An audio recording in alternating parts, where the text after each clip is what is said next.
They noticed the smirk before they noticed the silence. It happened at the charity gala: black ties, champagne flutes, crystal chandeliers glowing over a room filled with America's most powerful names. Senators, CEOs, media moguls.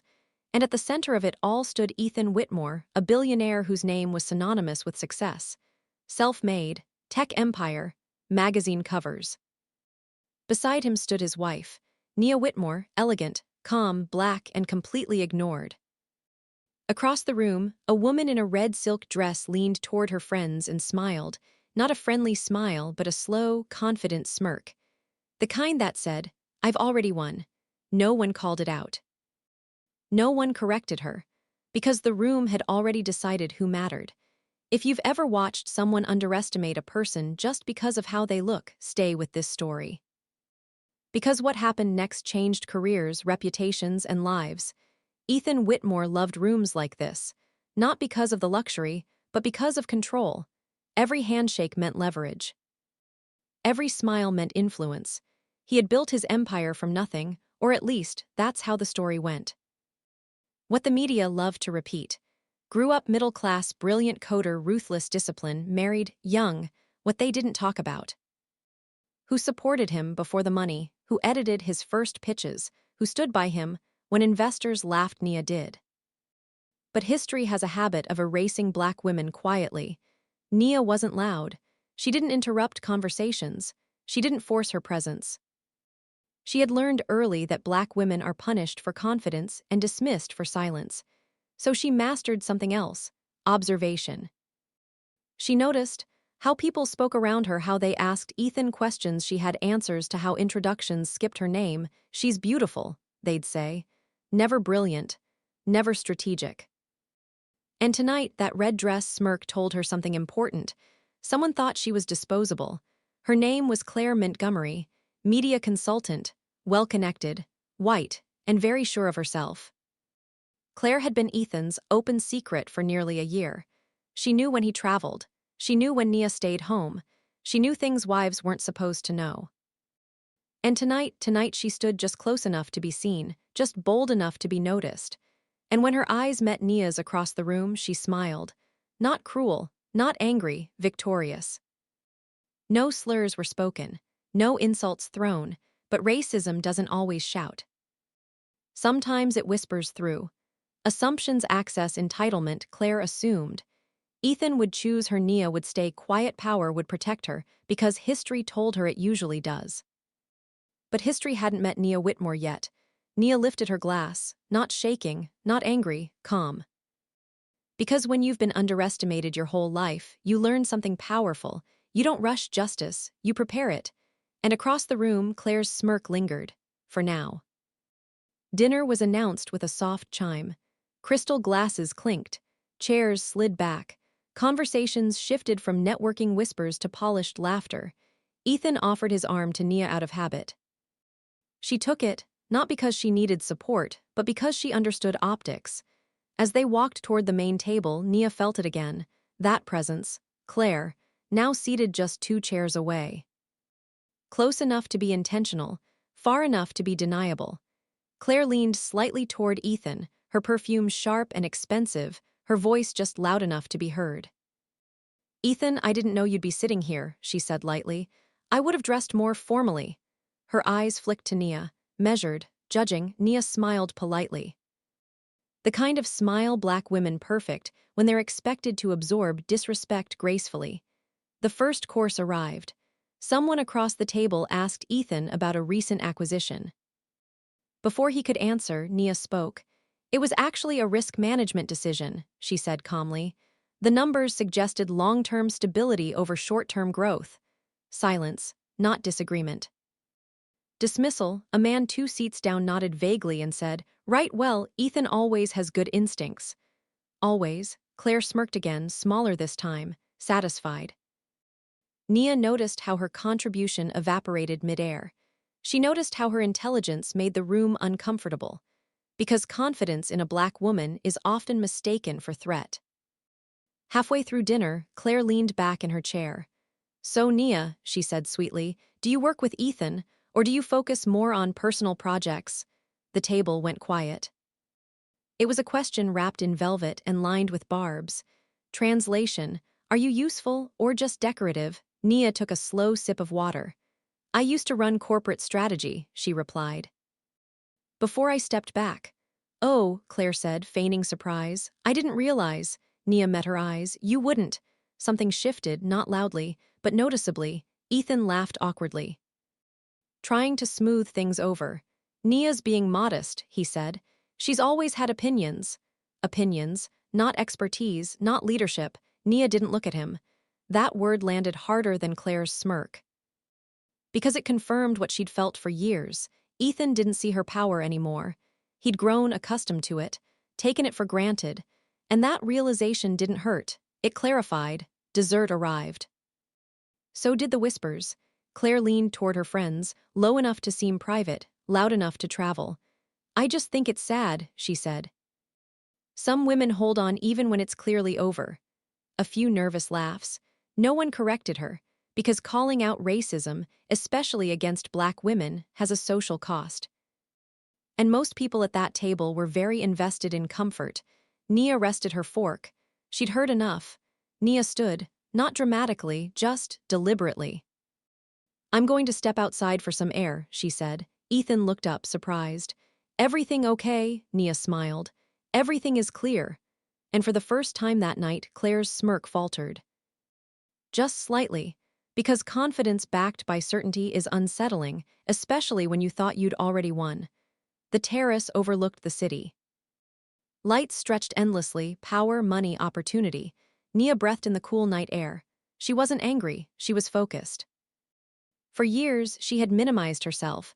To avoid conflict, to protect Ethan, to survive spaces not built for her, but survival was no longer the goal. Truth was, behind her, footsteps approached. Ethan, Nia, he said quietly. You okay? You seemed tense. She turned. Do you know how many times I've been dismissed tonight? Ethan frowned. What do you mean? Nia held his gaze. That's the problem, she said. You don't see it. Ethan sighed. Claire didn't mean anything by it, he said. She's just blunt. Nia's jaw tightened. She questioned my intelligence. She disrespected me publicly, and you minimized it. Ethan hesitated. She didn't say anything racist. Nia cut him off gently. Racism doesn't always announce itself, she said. Sometimes it assumes I don't belong at the table. Silence, the kind that forces reflection or defensiveness. Ethan chose the second. You're overthinking this. That sentence ended something. Nia nodded slowly, not in agreement, in resolve. Tomorrow, she said, I'm done protecting people who won't protect me. Ethan stared at her. What does that mean? She turned back toward the city. It means, she said calmly, the smirk you ignored is about to disappear. And for the first time since he'd built his empire, Ethan Whitmore felt something unfamiliar. Fear. The next morning, the city woke up like nothing had happened. Traffic roared, markets opened, coffee brewed, but inside the Whitmore penthouse, the air was tight. Ethan sat at the kitchen island scrolling through his phone. Emails, stock alerts, calendar reminders. Nia stood by the window, watching the skyline. She hadn't slept, not from anger, from clarity. For the first time in years, she wasn't questioning herself. She was questioning him. Chapter 17, You're being emotional. Ethan cleared his throat. About last night, he said. I think things got blown out of proportion. Nia turned slowly. Of course you do, he sighed. You've always been sensitive about these things. Sensitive, the word landed heavy. Because it wasn't about Claire. It was about how easily her dignity had been negotiated. I've spent my life navigating rooms where I wasn't expected to belong, Nia said. I don't need my husband to add to that. Ethan frowned. You're making this about race again. Nia smiled sadly. No, she said. I'm making it about respect. Ethan stood. You weren't always like this, he said. When we met, you were smaller, Nia finished. Quieter, easier to ignore. He didn't answer, because deep down he knew. He'd fallen in love with her brilliance, but married her silence. And somewhere along the way, he'd mistaken her patience for permission. Across town, Claire Delaney sipped her green juice, scrolling through social media. Photos from the gala were already circulating. Ethan smiling. Nia standing slightly behind him. Claire zoomed in. Satisfied, she texted a friend, "It's basically done, she's holding on out of pride." Claire had always believed in inevitability. That money chose her. That power leaned her way. That women like Nia eventually faded. She had no idea what was coming. At 9:47 a.m., Ethan's phone rang. His assistant's voice was tense. "Sir, Nia's name just came up in a board inquiry." Ethan frowned. "What inquiry?" "The Horizon Fund." Ethan froze. Horizon wasn't public, it wasn't casual. It was the quiet engine behind several of his biggest deals. "That's impossible," he said. "Nia stepped back years ago." There was a pause. "Sir," the assistant said carefully, "she never stepped out." Ethan drove downtown faster than he should have. Inside the conference room, documents were spread across the table. Nia's signature. Her strategy memos, her approvals, every move Horizon made had her fingerprints on it. "She designed the diversification model," the CFO said. "She flagged risks you never saw." Ethan's mouth went dry. "Why was I informed?" The CFO hesitated. "She asked us not to." That evening, Ethan confronted her. "You've been running Horizon behind my back," he demanded. Nia didn't flinch. "I protected it," she said. "And you?" Ethan shook his head. "Why wouldn't you tell me?" She met his eyes. "Because every time I spoke up," she said quietly, "I was told I was overreacting." Silence. "I learned something early," she continued. "When you're a Black woman in powerful spaces, visibility can be dangerous." Nia walked to the bookshelf and pulled out a folder. Emails, meeting notes, dismissed proposals. "Do you know how many times I was credited as support?" she asked. "How often my ideas were introduced by someone else?" Ethan's face changed. Not anger, recognition. This wasn't about Claire. Claire was just bold enough to say out loud what others implied. That same night, Claire called Ethan. "I don't want to overstep," she said softly, "but people are talking." "About what?" Ethan asked distractedly. "About you and me," she replied. "And about how unhappy you seem." Ethan closed his eyes. "This isn't the time." There was a pause, then Claire's tone shifted. "Just remember," she said, "some women know when to step aside." She hung up. Ethan stared at the phone. For the first time, her confidence felt calculated. Later that night, Nia packed a single bag. Not running, preparing. "I'm attending the board meeting tomorrow," she said. Ethan looked up sharply. "You haven't been on the agenda in years," she smiled. "I am now." The next morning, the room was full: executives, investors, legal counsel. Claire sat near the front, invited by Ethan weeks earlier. She straightened when Nia walked in. Still calm, still composed, still black, Nia took her seat, at the head of the table. The chairman cleared his throat. "Before we begin," he said, "we need to address a misattribution of leadership." Claire's smile stiffened. "The Horizon Fund," he continued, "has been directed by Dr. Nia Whitmore since its inception." Gasps, whispers. Claire turned to Ethan. He didn't look at her. Nia stood. "I didn't come here for applause," she said. "I came for truth." She looked directly at Claire. "You mistook my silence for weakness," she said calmly, "and proximity to power for ownership of it." Claire's face flushed. I didn't mean," Nia raised a hand. "This isn't about intent," she said. "It's about impact." The chairman continued. "Effective immediately," he said, "Dr. Whitmore will assume full public leadership of Horizon." Claire's invitation was quietly rescinded, her seat suddenly temporary, her influence evaporating. She gathered her bag with shaking hands. No smirk, no words, just the sound of heels retreating. Ethan sat frozen, watching the woman he married reclaim herself. He realized something terrifying: he hadn't lost Nia because of Claire. He'd lost her the moment he stopped listening. Ethan sat frozen, watching the woman he married reclaim herself. He realized something terrifying: he hadn't lost Nia because of Claire. He'd lost her the moment he stopped listening. The story didn't leak, it exploded. By noon, financial blogs were running headlines. Hidden architect revealed behind billion-dollar fund, billionaire's wife steps forward after years of silence. By evening, mainstream media followed. But it wasn't framed as gossip. It was framed as correction, and America was paying attention. Cable news panels debated it like a sport. She stayed silent for years. Why now? Was she complicit? Is this empowerment or opportunism? Nia watched none of it. She lived long enough knowing that when Black women speak up, the question is never what happened. It's why didn't you speak sooner? As if silence were comfort instead of survival. Nia agreed to one interview, just one. No glam squad, no spin. The journalist asked gently, "Why did you wait?" Nia didn't hesitate. "I wasn't waiting," she said. "I was building." The room went quiet. "I've been in rooms where being loud got you labeled difficult," Nia continued. "And rooms where being quiet meant your ideas were taken." She folded her hands. "So I learned how to exist without being consumed." She looked into the camera.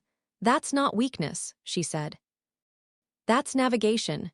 Millions heard themselves in her words. Online reactions shifted. Black women shared stories. Executives reposted clips. College students quoted her line by line. But there was backlash, too. She married rich, what's she complaining about? She could have left any time. Nia read none of it. She knew something others didn't. Freedom isn't just leaving. Sometimes it's redefining the terms of staying. Claire Delaney watched the interview in her apartment, jaw tight. Her phone buzzed nonstop. Invitations rescinded. Emails unanswered. Calls going to voicemail. She posted a carefully worded statement. "I respect powerful women and never intended harm." The internet wasn't buying it. Screenshots resurfaced. Old comments. Patterns. The smirk had turned into a liability. Ethan became a footnote in his own story. Asked about Nia, he stumbled. "I support her," he said, but support after dismissal sounds hollow. For the first time, he was being asked questions he couldn't redirect with money. What role did you play in her invisibility? Why didn't you credit her sooner? He had no good answers. That night, Ethan knocked on the guest room door. Nia let him in. "I didn't see it," he said quietly. "But I should have," she nodded. "Yes," she said, "you should have." No yelling, no tears. Just truth. Ethan asked the question he'd been avoiding. Nia thought carefully. "I love who we could have been," she said. "But love without respect becomes erosion." He swallowed hard. "What do you want?" she answered without hesitation. "Equality," she said, "not permission." A week later, Nia announced something unexpected. She wasn't leaving Horizon. She wasn't divorcing Ethan yet. She was separating power from marriage, a legal restructuring, independent authority, public acknowledgement. "This isn't punishment," she told the press. "It's alignment." Companies quietly revised policies. Boards reviewed spousal contributions. Silent partners spoke up, not because they suddenly cared, but because Nia had shown them the cost of pretending not to. Claire moved out of the city. Her name faded, not with drama, with irrelevance. The most painful outcome for someone who mistook attention for power. One evening, Nia stood alone in her office. Same city, same skyline, different posture. She wasn't angry, she was complete. The story wasn't about a mistress. It wasn't about a billionaire. It was about this truth. When Black women stop shrinking, entire systems feel it. Nia closed her laptop. She didn't need applause. She had authorship, and that was everything. Months passed. The headlines slowed. The think pieces stopped. The internet moved on as it always does. But inside Horizon Capital, everything was different. Meetings ran differently. Credits were assigned differently. Voices once ignored were now documented, recorded, protected. Not because people suddenly became better, but because one woman made invisibility impossible. Nia no longer felt the need to prove herself. She didn't speak more. She spoke when it mattered. And when she did, people listened. Not out of fear, not out of obligation, out of clarity. She had become something rare in corporate America, a Black woman whose authority didn't require validation. Ethan watched it all from a distance, not excluded, not erased, but no longer centered. For the first time in his life, he understood something painful. Love doesn't protect you from consequences. He attended therapy, not for optics, for truth. And slowly he learned that being an ally isn't a title, it's a practice. The press waited for it. The inevitable question, "Are you getting divorced?" Nia answered calmly. We're redefining what partnership means, she said, and that's not a failure. America wasn't used to that answer. But it stayed with them. At a leadership conference months later, Nia closed her keynote with a letter, not to shareholders, to young Black girls watching at home. You do not need to be louder to be heard. You do not need to be smaller to be safe. And you do not owe your silence to anyone's comfort. The room stood. Not because it was inspirational, but because it was true. Claire never returned to the spotlight, and that, in itself, became the lesson. Power taken through proximity fades. Power built through purpose lasts. History remembers builders, not spectators. Racism didn't end. Sexism didn't vanish. Privilege didn't disappear, but something cracked. A myth. The myth that Black women succeed because someone lets them. Nia proved what many already knew.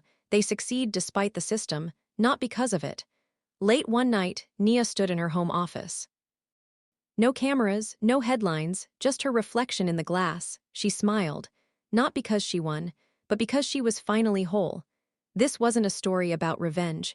It was about reclamation, of voice, of credit, of self, and that's why it scared people. Because once one woman stands fully in her power, others realize they can too. If this story moved you, share it. Not for drama, not for clicks. But because somewhere, someone is still being told to stay quiet. And silence has never changed the world.